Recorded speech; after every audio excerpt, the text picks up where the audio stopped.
بسم اللہ الرحمن الرحیم۔ سوال: کیا شہید کی بیوہ شادی کر سکتی ہے؟ برائے مہربانی قرآن مجید کا حوالہ دیں، جبکہ قرآن سے ثابت ہے کہ شہید زندہ ہے اور اسے رزق دیا جاتا ہے۔ سائل: نور حسین شاہ، دارالسلام کالونی، اٹک شہر، اپریل 2002۔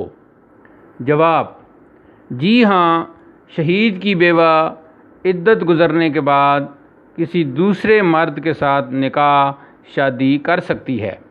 شہید اگرچہ زندہ ہوتا ہے، مگر اس کا یہ مفہوم نہیں کہ اس کی بیوہ سے شادی نہیں ہو سکتی۔ قرآن مجید سورہ بقرہ آیت نمبر 234 میں ارشاد ہے، جس کا ترجمہ ہے: اور تم میں سے جو لوگ وفات پا جائیں اور اپنی بیویاں چھوڑ جائیں تو وہ عورتیں اپنے آپ کو عقد ثانی سے 4 ماہ 10 دن روکے رکھیں، اور جب وہ اپنی عدت پوری کر لیں تو دستور کے موافق جو کام اپنے لیے کریں، اس میں تم پر کوئی حرج نہیں ہے۔ اس آیت کی روشنی میں کوئی بھی بیوہ عورت، چاہے وہ شہید کی بیوی ہو یا غازی یا عام مسلمان مرد کی، وہ اپنی عدت پوری کرنے کے بعد نکاح کر سکتی ہے۔ بیوہ کے لیے عدت، جیسا کہ آیت میں مذکور ہے، 4 ماہ اور 10 دن ہے، جبکہ حاملہ ہونے کی صورت میں اس کی عدت وضع حمل ہے۔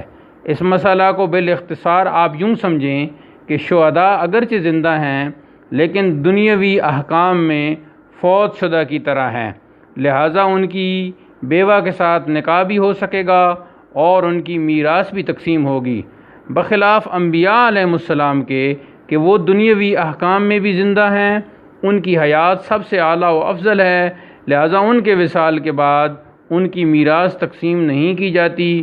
یوں ہی ان کی ازواج مطہرات سے کسی شخص کے لیے نکاح کرنا جائز نہیں۔ واللہ اعلم ورسولہ بالصواب۔ خاکسار ابو الحسن واحد رضوی، کان اللہ لہ۔